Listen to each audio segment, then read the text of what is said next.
Como yo les decía en un principio, al iniciar la asignatura, uno de los principales temas que nosotros vamos a abordar como uno de los conflictos a los que nos enfrentamos, no solo como individuos, sino también como organizaciones, es al concepto de la infoxicación. La infoxicación es una palabra que está, ustedes, como se pueden dar cuenta, la podemos desglosar, es un híbrido entre lo que es la intoxicación y la información. Es decir, el exceso de información implica una sobreabundancia de información que hace que las personas se compliquen en los escenarios de búsqueda, de selección y de uso de información. Lo complejo de la infoxicación es que golpea tanto a niveles macro como a niveles micro. ¿A qué me refiero con esto? Que la infoxicación puede ser perjudicial tanto para un proceso político, como una elección, por ejemplo, como puede ser perjudicial, por ejemplo, para la selección del colegio de tu hijo, o puede ser perjudicial, por ejemplo, para decidir si ingreso una contraseña o no a un sitio web medio dudoso que me hace pensar que me puedo ganar $1 millón por ingresar mis datos personales. Entonces, todos estos escenarios que son macro y micro se ven afectados por lo que es la infoxicación. Pero lo curioso es que desde hace algunos años, hace unos pocos años, yo diría que este tema se puso muy de moda, acá en Chile sobre todo, a partir del año 2019, sobre todo con lo que viene, em, con lo que viene con el estallido social. eh, Empezaron a ocurrir fenómenos bien curiosos, donde la gente empezaba sobre todo a informarse a través de canales informales. em, y Posteriormente esto se acrecentó mucho con la pandemia. Sobre todo ustedes podrán ver un montón de noticias en la web que en su momento hablaban del 5G y el COVID, o por ejemplo el tema de las vacunas y un montón de otros temas que uno realmente no sabe eh, a qué fuente acceder para consumir información confiable. Es un problema grande y un problema que también tiene implicancias políticas, implicancias sociales, implicancias culturales. Pero a pesar de que se puso de moda hace unos pocos años atrás, este concepto no es para nada nuevo. Este concepto, el concepto de infoxicación propiamente tal, tiene ya más de 10 años, y la idea, no el concepto en sí de infoxicación, pero la idea de infoxicación, yo diría que tiene casi 30 años de existencia. Em, y bueno, este problema surge fundamentalmente por cómo ha proliferado el desarrollo tecnológico en tan poco tiempo. Si ustedes hacen un recuento del año 90 al año actual, las tecnologías han cambiado de una manera drástica, de una manera muy revolucionaria, que nunca antes en la historia de la humanidad se había vivido. Y esto ha generado no solo cambios tecnológicos, sino también cambios sociales, cambios políticos, cambios culturales, em, y también han traído cambios en cómo las personas y las organizaciones consumen información a través del uso de Internet.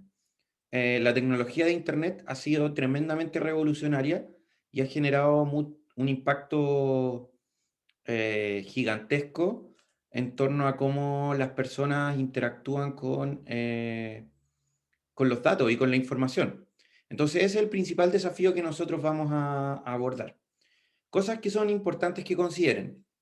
Primero, que la infoxicación no es un concepto nuevo. Segundo, que no es un concepto que impacte solo a grandes niveles, sino también impacta a microniveles, o sea, impacta a grupos pequeños y a grupos grandes. Impacta en todos los sectores de la sociedad y además es un problema que trasciende da igual la edad, da igual la generación, es un problema al que hoy en día todas las personas se están enfrentando. O sea, ustedes podrán decir, lo más probable es que uno de estos problemas de infoxicación le pueda ocurrir a mi abuela o a mi abuelo, no sé, porque no interactúan mucho con Internet, porque todo lo que leen em, les parece cierto y comparten información muy fácilmente en Internet, pero eso nos pasa a todos. Incluso a los más expertos les puede pasar. Así que eh, es un problema absolutamente trascendental.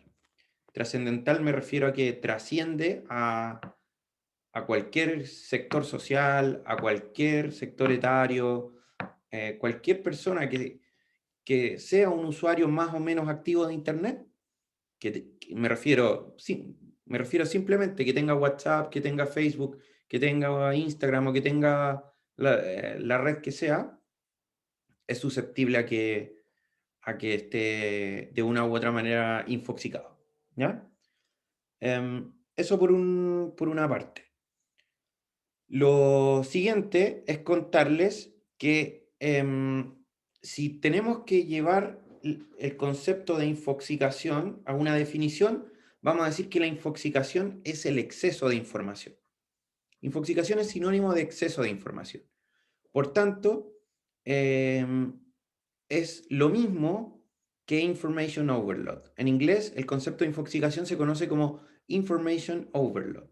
¿Y por qué les hago esta distinción? Porque aproximadamente en el año 2000, este señor que se ve en la fotografía, que es un catalán, es un tipo muy experto en lo que es el marketing digital y las comunicaciones digitales.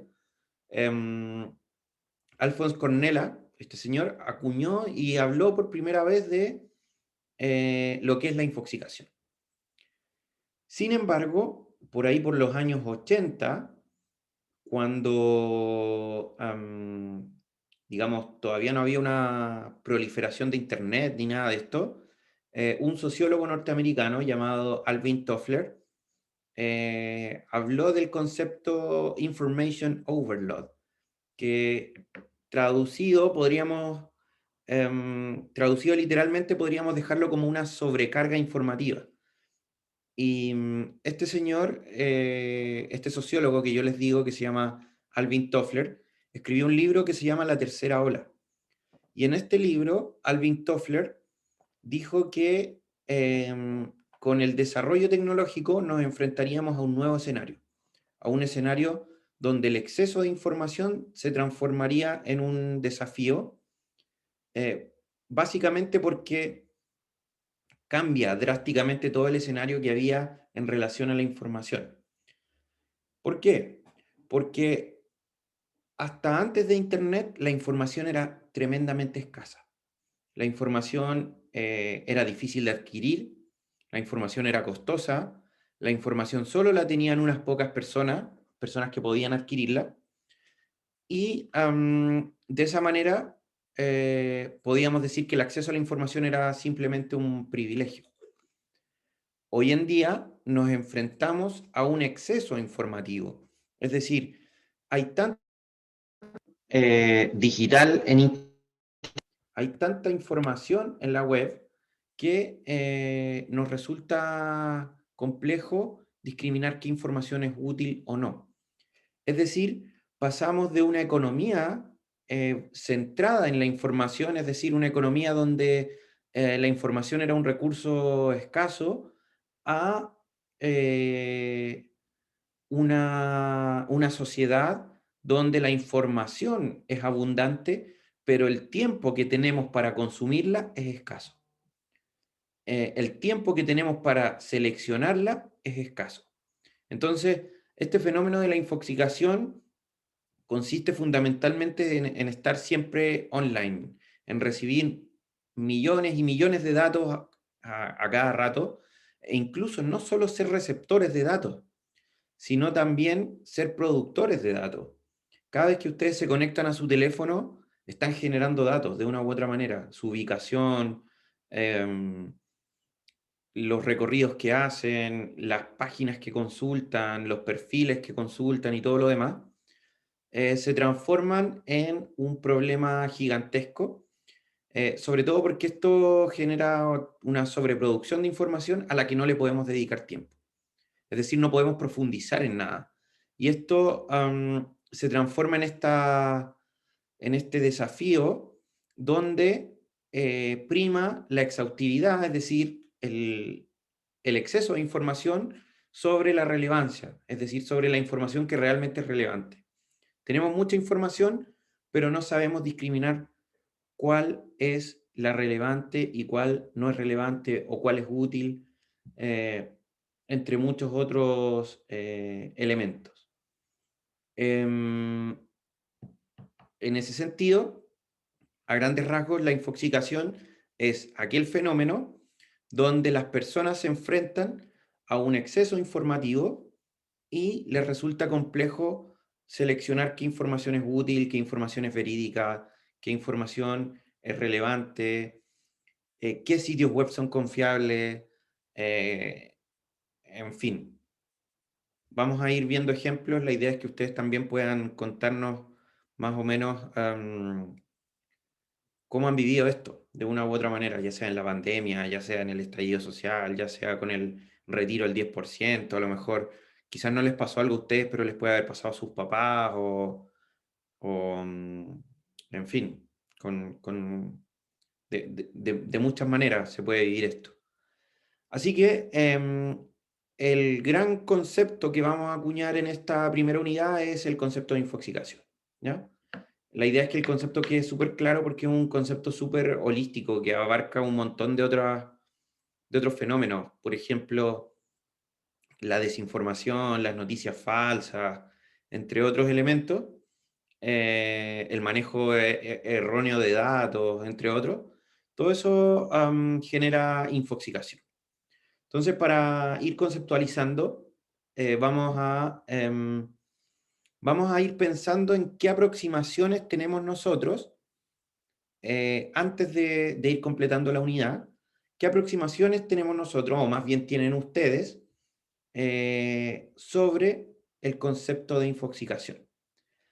Y para eso, yo les voy a pedir, por favor, que puedan entrar al sitio web menti.com y usar el código que les estoy proyectando ahí, o bien con su celular pueden escanear el código QR que les proyecto en la pantalla y vamos a hacer una pequeña actividad que nos permita interactuar un poco, ¿ya? Les voy a dejar ahí el código, les voy a dejar ahí el código QR y les pido que mientras vayan entrando, ya sea con sus computadores o con lo que ustedes quieran, y vamos a responder básicamente a dos preguntas. La primera pregunta que quiero que ustedes respondan es: ¿qué palabras o conceptos se te vienen a la mente al hablar de infoxicación? Profe, no estoy en la página y no, el código dice que no funciona. A ¿No mí te tampoco funciona? me funciona. A ver, voy a probarlo yo. Denme un segundito. Con el código funciona. El QR yo lo escaneé y está al tiro El QR funciona. funciona y el código Sí. no. A ver, El denme un código segundo. no, Aquí, porque máquina. yo lo hice con código y no me funciona. A mí me funcionó el QR, pero si no le funciona, déjenme, les voy a mandar otro código para que puedan entrar. Ya. Espérenme un segundito. Ahí en el chat les voy a dejar el código nuevo. Ahí se me cerró la antigua, profe. Está bien, ¿cierto? La Se que... cerró, sí. Ah, ya. Ahí la abrí de nuevo para que puedan contestar. Ahora sí. Entonces, ¿qué palabras o conceptos se te vienen a la mente al hablar de infoxicación? La primera vez que escucharon la palabra, ¿qué pensaron que era? Y bueno, en la medida que vayan contestando, yo posteriormente les voy a ir proyectando sus respuestas. Yo voy a ingresar también pueden poner un máximo de 3 palabras, ¿ya?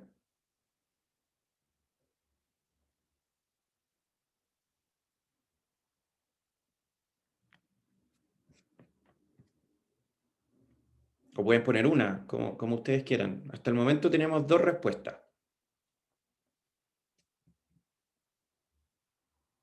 Ya, perfecto. Les voy a ir proyectando entonces la actividad para que...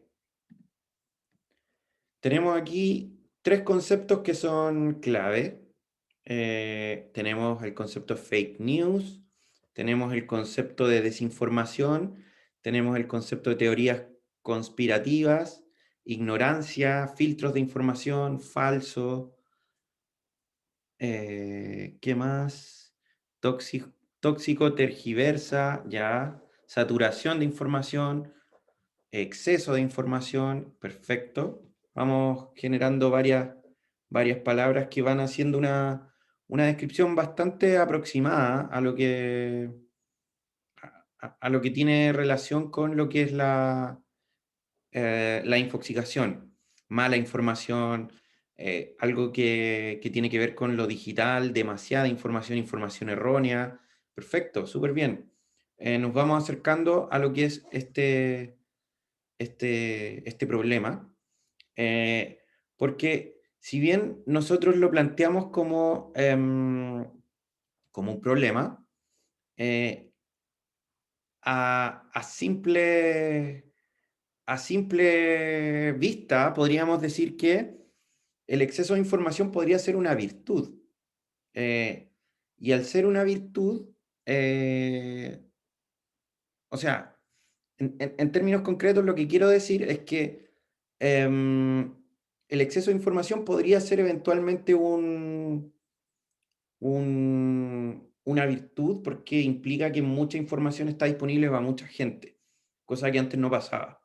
Sin embargo, nos vamos a dar cuenta que a raíz de este exceso de información vamos a encontrar problemas que son complejos de abordar. Entonces, la segunda pregunta es, ¿recuerdas alguna situación donde hayas vivido o visto a alguien tener problemas por exceso o falta de información? Yo voy a partir. Em, por ejemplo, eh, hace poco, bueno, hoy día en la mañana, que se anunciaban todo el tema de las cuarentenas y todo lo demás, nos empezó a llegar un mensaje de que la comuna donde yo vivo había salido de la cuarentena total. Y se estaba propagando esa información por WhatsApp, hasta que obviamente alguien dijo, oye, esa información es falsa, por favor, dejen de compartirla. Con cosas tan pequeñas como esa, se puede desinformar a la gente. O, por ejemplo, hay documentales que hablan sobre cómo las elecciones en Estados Unidos, las primeras elecciones donde Trump salió elegido, em, en el fondo plantea cómo a través de desinformación se consiguió ganar una elección. Entonces, perfecto, ahí veo que ustedes están ingresando algunas experiencias. Les voy a dar unos minutos para que puedan hacerlo.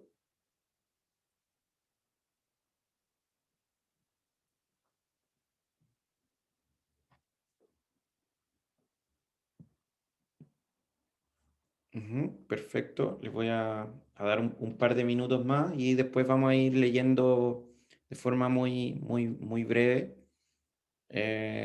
las distintas experiencias que ustedes han vivido al respecto. Eh, ¿Tenemos tiempo aún?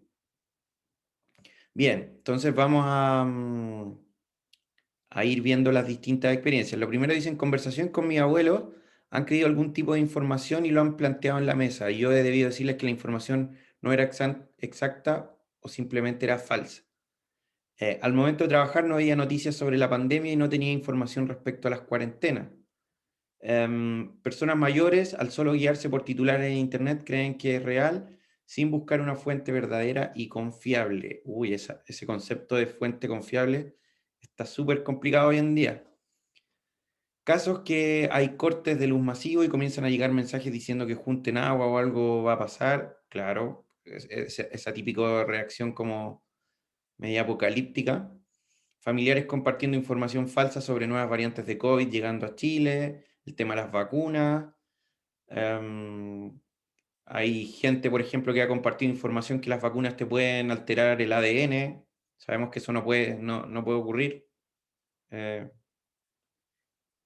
COVID, criptomonedas, funas o acusaciones, compartir información por WhatsApp sin verificar si es verídica o no, páginas de información o noticias regionales que son de dudosa fuente, a veces incluso puede ser una broma. Hay gente que sube información solo por bromear, por ejemplo, puede ser una, no sé, una fotografía o lo que sea, y efectivamente hay gente que cree que esa información es real. O sea, por ejemplo, hay, no sé, lo más común que recuerdo es cuando, por ejemplo, ponen fotos de alguna actriz y dicen así como un actor y dicen, esta persona fue como un médico que descubrió la vacuna del COVID, como que todos sabemos que no. Entonces, pero hay gente que lo comparte y que bueno, no le toma real, o no se preocupa, más bien no se preocupan de validar lo que es la fuente que están consultando. Entonces, bueno, ustedes aquí ponen muchos ejemplos, ejemplos bastante buenos, de cosas a niveles micro que pueden impactar, por ejemplo, en lo que es la desinformación. Entonces, yo les voy a compartir nuevamente la pantalla. Vamos a finalizar esta votación, esta actividad, y vamos a llegar, entonces, o vamos a intentar conceptualizar por qué ocurre esto. O sea, todo lo que ustedes han contado, que les ha pasado, no sé, desde sus abuelos, desde que les puede haber ocurrido a ustedes, o por ejemplo, alguna estafa bancaria, el tema del phishing, que hoy en día es súper común, con el retiro del 10%, el tema del phishing está sobreabundando, a mucha gente le llegaban mensajes de que Santander te iba a dar un bono por depositar el 10%, por favor haz clic en este link, y bueno, eran estafas. Entonces, nos vemos enfrentados a un escenario al cual no nos habíamos enfrentado antes. Y en ese escenario, este escenario se produce por lo que nosotros vamos a conceptualizar como la sociedad digital. Si todo lo que estamos viviendo está ocurriendo hoy en día, es lisa y llanamente porque existe Internet. Si no existiera Internet, todo este fenómeno, todo este problema, no existiría. No estaríamos viviendo lo que hoy en día estamos viviendo. Y la sociedad digital la vamos a caracterizar como aquella sociedad que con el surgimiento de las tecnologías de la información y la comunicación ha revolucionado ciertos procesos. Ha revolucionado procesos sociales y procesos culturales. ¿Y en qué ha gatillado? ¿O cuáles han sido los principales impactos o las principales características que tiene la sociedad digital? Primero, un nuevo factor productivo. ¿Por qué un nuevo factor productivo? Porque hoy en día la producción de información y la producción y la gestión del conocimiento es indispensable para la productividad de las organizaciones. Una organización que tiene un adecuado manejo de conocimiento, un adecuado manejo de la información, tiene sin duda tiene un mayor protagonismo productivo. Aquella organización que no es capaz de manipular información difícilmente puede ser considerada una organización productiva. Por otro lado, cada vez se hace más acelerada la producción de los avances científicos. Las tecnologías van cambiando bruscamente. De hecho, en los últimos 30 años se ha revolucionado absolutamente la manera en que interactuamos con las tecnologías. Y esto también se traduce en lo que se conceptualiza como la irrupción de las nuevas tecnologías de la información y la comunicación. Se ha generado una mayor competitividad entre las empresas nacionales y las empresas transnacionales. La actividad humana ahora está absolutamente globalizada. La actividad humana tiene un alcance global, entonces se hace difícil pensar lo que hacemos en local porque pareciera que todo hoy en día está interconectado, desde el consumo cultural hasta el consumo informativo. Las profesiones incluso se han visto alteradas, se han visto cambiadas y se han visto revolucionadas. Entonces, el problema es que en términos de enseñanza, hemos visto que las profesiones van cambiando constantemente, pero a las universidades y a los centros de formación y cómo nosotros vamos adquiriendo competencias para enfrentarnos a esta sociedad, siempre vamos un poquito más atrás. Es decir, la tecnología se desarrolla y en la medida que los planes curriculares, por ejemplo, de las universidades se plantean de una forma, nos damos cuenta que siempre vamos como un pasito más atrás. Y eso ha resultado súper complejo, pero también se han generado nuevas salidas, digamos, de aprendizaje. Es decir, la gente no solo ahora va a un centro educacional a aprender algo, sino incluso ahora la gente aprende cosas por Internet o enseña cosas por Internet. Seguramente ustedes algo pueden haber aprendido por Internet, desde tocar la guitarra hasta un nuevo estilo de maquillaje, hasta, por ejemplo, cocinar algo, cómo hacer una cazuela o qué sé yo.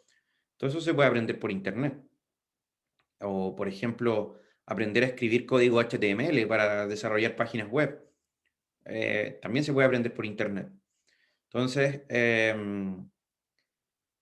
nos vamos a dar cuenta que este tipo de cosas traen un cambio importante en la sociedad y vamos a ver cómo en el fondo estos cambios tienen un impacto a nivel personal, pero también a nivel social. Todos estos cambios se producen bajo, o podríamos decir que se han dado por el desarrollo de lo que entendemos como Internet o la web. Si no existiera la web, no estaríamos hablando de esto, ya se los comenté. Pero si no existiera Internet o no existiera la web, todo este fenómeno de infoxicación no existiría. Entonces, vamos a hablar de la sociedad digital. Y yo les voy a recomendar que vean un video que resulta súper interesante, que se llama justamente La Sociedad Digital. Es un video que lo hace también un catalán, Genís Roca. No, Genís Roca no es catalán, es de Girona. Y bueno, este señor en 24 minutos hace una explicación fantástica sobre por qué a la gente de los negocios tiene que importarles Internet. O sea, si ustedes se van a dedicar a los negocios y no han visto que Internet ha revolucionado absolutamente la manera en que se comercializan las cosas, van a estar absolutamente fuera, absolutamente fuera del mercado. Y una de las líneas argumentativas de Genís Roca es que él plantea lo siguiente. Él dice de forma muy categórica que Internet es la tecnología más revolucionaria en la historia de la humanidad. ¿Ya? Daniel, exactamente, es un TED Talk. Yo les voy a compartir el enlace y les recomiendo mucho que lo puedan ver porque en esta charla TED, él da una explicación fantástica de lo importante. Ahí les voy a compartir el link, denme un segundito. Ahí está, para que lo tengan. Lo pueden ver después de clase si quieren. Bueno, como les decía, una de las líneas argumentativas de Genís Roca es que Internet es la tecnología más revolucionaria en la historia de la humanidad, que no ha existido antes de Internet una tecnología más revolucionaria que lo que está ocurriendo hoy en día. Y de hecho él hace como un recuento histórico de las tecnologías. Dice, en la historia de la humanidad hay muchas tecnologías que han cambiado la forma en que el ser humano vive. Y estas tecnologías se podrían dividir en dos líneas. La primera, que es la línea que ustedes ven arriba, es la línea de las tecnologías que han revolucionado el sector productivo. Entonces, por ejemplo, todas las tecnologías que ustedes ven arriba son aquellas que han revolucionado la manera en que el ser humano trabaja. Por ejemplo, él hace un recuento desde el tallado hasta la máquina a vapor, hasta la electricidad. O sea, por ejemplo, al momento de que el ser humano es capaz de aprender a tallar, es capaz de desarrollar armas. Y como es capaz de desarrollar armas, puede empezar a distribuir el trabajo. ¿Por qué? Porque hay personas que son más hábiles para tallar y hay otras que son más hábiles para cazar. Entonces, en función de sus habilidades, el ser humano empieza a distribuir el trabajo según las habilidades de cada uno. Y posteriormente, con el desarrollo de las tecnologías del arado, por ejemplo, las tecnologías agrícolas, el ser humano es capaz de no solo apropiarse de un terreno para cosechar su alimento, cosechar su riqueza, sino también el ser humano es capaz de transformarse de nómade a sedentario. Y después con la máquina a vapor se empieza a industrializar, eso genera un éxodo rural, y en fin, así ustedes van viendo cómo las tecnologías van cambiando la manera en que el ser humano vive. Se crean grandes ciudades, grandes metrópolis. Entonces, em, el desarrollo tecnológico tiene un impacto directo en cómo las personas viven, ¿ya? Y en la medida que se cambia la manera en que las personas trabajan, o cómo las personas producen, se revoluciona también la manera en que las personas viven. Pero también hay tecnologías que han cambiado la manera en que el ser humano se transmite conocimiento. Por ejemplo, la escritura. Por ejemplo, la imprenta. Por ejemplo, las tecnologías de audio o las tecnologías de video. Estas tecnologías han revolucionado la manera en que las personas se transmiten conocimiento. Antes de la escritura, las personas solo tenían la oralidad. Y con la invención de la escritura, se le puede dar persistencia a un mensaje. Pero por otro lado, tenemos tecnologías como la imprenta, que no solo permiten dar persistencia a un mensaje, sino también permiten producirlo de manera masiva. Por ejemplo, al inventarse la imprenta de Gutenberg, esta tecnología permitió que muchas más personas tuvieran acceso a la Biblia. Que la Biblia fue el primer libro que se imprimió masivamente. Antes solo se podía leer la Biblia que estaba escrita a mano. Entonces, y posteriormente con las tecnologías de audio, de video, e incluso al llegar a hablar de Internet, no solo podemos empezar a hablar de multimedia, tecnologías multimedia. Entonces, lo particular de Internet es que ha revolucionado tanto la manera en cómo el hombre trabaja, así como ha revolucionado la manera en que el hombre se transmite información y conocimiento. Entonces, una tecnología que ha revolucionado ambas líneas de trabajo, ambas líneas de acción del ser humano. Por eso es que es una tecnología tan revolucionaria. Sin Internet, todo este fenómeno no lo estaríamos viviendo. Todo esto ocurre porque nos enfrentamos a esta tecnología tan revolucionaria como lo es Internet.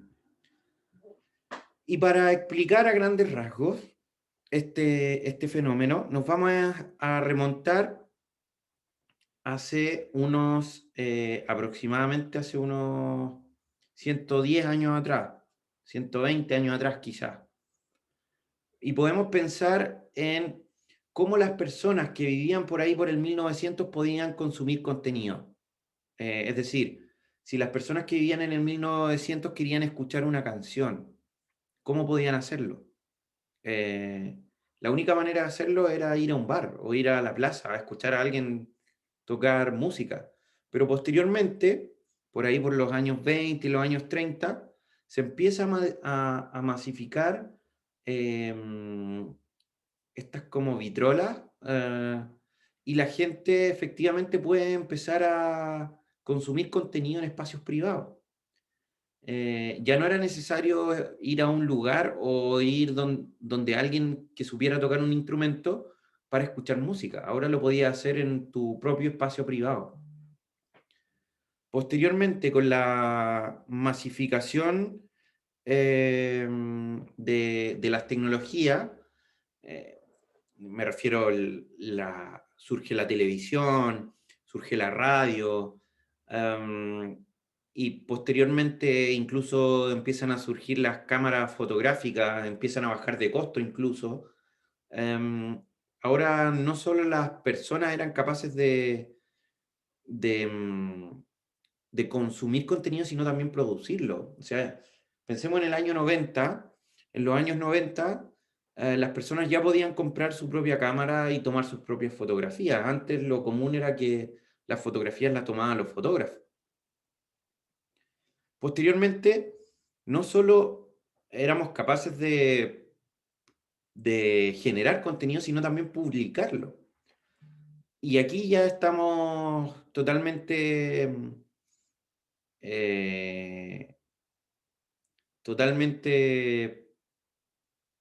inmersos en lo que ya es Internet, ya que, por ejemplo, las tecnologías de la web permiten que las personas graben su propia música, la publiquen en Internet, que escriban sus propios textos y los publiquen en Internet, que, por ejemplo, graben sus propios videos y se hagan famosos, ganando un montón de plata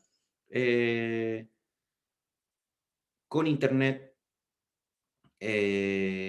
Y no sé, ahí estamos hablando desde fotos, textos,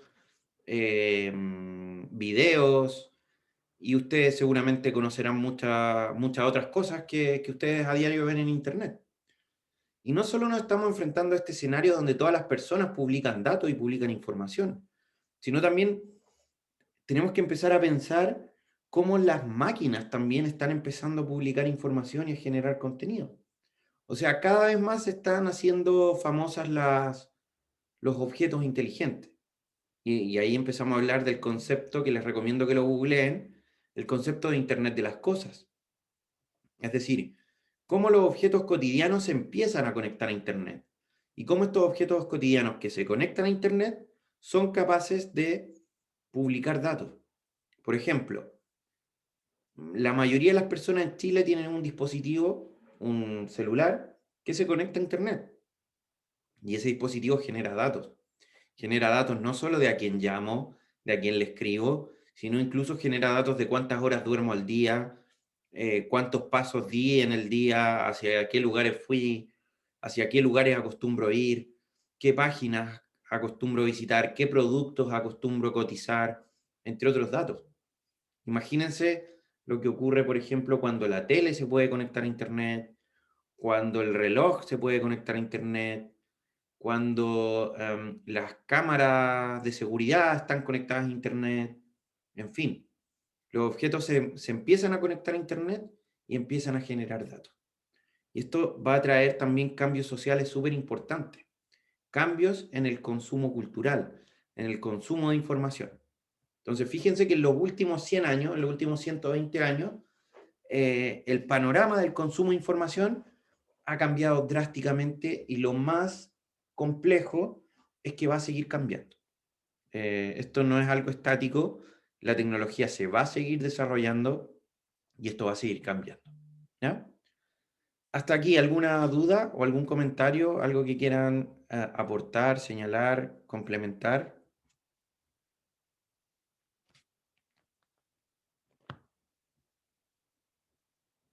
¿Todo claro? ¿Alguna duda? Por mi parte, todo claro, profe. Perfecto, muchas gracias. Entonces, vamos para ir redondeando la clase de hoy, vamos a darnos cuenta que desde el punto de vista de la sociología, vamos a identificar que el consumo de información ha cambiado drásticamente desde una figura de una sociedad de masas a una sociedad red. Y esto lo plantea otro sociólogo que se llama Manuel Castells, un sociólogo español también, que escribió un libro que se llama La Era de la Información, un capítulo específico también que se llama La Sociedad Red, donde habla de la revolución de las tecnologías de la información y la comunicación. Si quieren, posteriormente les puedo cargar en ¿cómo se llama? En Edmodo el capítulo del libro, donde él dice que la revolución de la tecnología de la información no solo ha sido una revolución tecnológica, sino ha sido una revolución social. Y dice básicamente que el consumo de información ha cambiado desde una perspectiva de sociedad de masas a una perspectiva de sociedad red. ¿Qué quiere decir esto?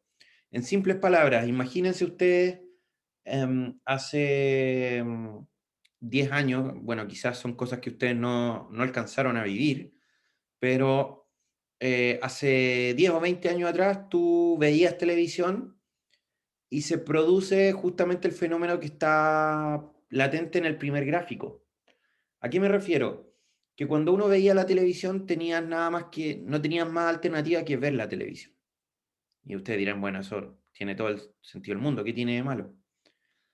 Que al yo consumir información, yo era un mero receptor de información. Es decir, yo solo podía escuchar lo que decía la televisión y yo no podía contestarle. Yo no podía producir información que, que en el fondo me permitiera una relación un poco más horizontal con la persona que me estaba informando a mí. Eso cambia con la sociedad red. O sea, con la tecnología web, ahora la manera en que la gente se comunica es mucho más enlazada. La gente es capaz de rebatir, de hecho la gente es capaz de criticar, la gente es capaz de comunicarse entre ellas o incluso es capaz de agredirse entre ellas digitalmente. Entonces, piensen, por ejemplo, cuando ocurre algo más o menos extraño en un matinal. Mucha gente lo critica a través de redes sociales o incluso se pueden mandar mensajes para interactuar con el programa de televisión. Por ejemplo, cuando daban el Festival de Viña, aparecían mensajitos que decían, oh, estoy muy feliz con el show de Ricky Martin, lo más grande, Ricky Martin, qué sé yo. ¿Y qué hacía el canal de televisión? Proyectaba los mensajes. Eso antes no pasaba, porque la televisión, la radio, se han dado cuenta que si la gente no participa, si la gente no interactúa, si la gente no opina, la gente no consume. Entonces, por ejemplo, ustedes escuchan la radio ADN y en la radio ADN siempre dejan un espacio para que uno mande por WhatsApp su opinión sobre, por ejemplo, el superclásico del fin de semana. ¿Qué opinan? ¿Va a ganar Colo-Colo o va a ganar la U? Entonces la gente manda su audio por WhatsApp y dice, no, yo creo que va a ganar Colo-Colo por tanto, no, yo creo que va a ganar la U por tanto. Entonces, eso es sociedad red, donde las rutas comunicativas están mucho más entrelazadas. Fíjense que en el primer gráfico que les muestro, hay un actor que disemina la información. En cambio, en el segundo hay muchos actores que diseminan la información y de forma, a veces, incluso de forma, ¿cómo lo puedo llamar? Bidireccional, o sea, no solamente unidireccional. Obviamente hay algunos actores que tienen más influencia que otros, por supuesto, pero vemos que hay una noción mucho más de red que una comunicación de masas, ¿ya? Cristóbal dice que gana el Colo. Parece que sí, porque parece que a la U le cuesta ganar ahí. No, no me voy a meter mucho más en detalle, pero nos vamos a quedar con la opinión de Cristóbal. Yo no soy de Colo Colo, por si acaso. En todo caso, para detallar toda esta evolución de lo que es las tecnologías de la información y la comunicación, vamos a resumir la evolución de Internet y la evolución de la web en estas tres etapas, ¿ya? Y vamos a hacer en la próxima clase un recuento de cómo ha ido cambiando Internet desde que nació hasta la etapa que estamos viviendo actualmente. Es decir, vamos a partir por ahí por el año 1990 y vamos a llegar hasta el año 2020-2021. Y vamos a decir cómo ha cambiado Internet desde el año 90 hasta el 2020 y vamos a decir, por estos cambios es que la información hoy en día se transforma en un recurso complejo de manejar, en un recurso relevante para las organizaciones y en un recurso que se transforma en un problema que vamos a intentar encontrarle una solución a través de herramientas educacionales, herramientas culturales y también herramientas tecnológicas.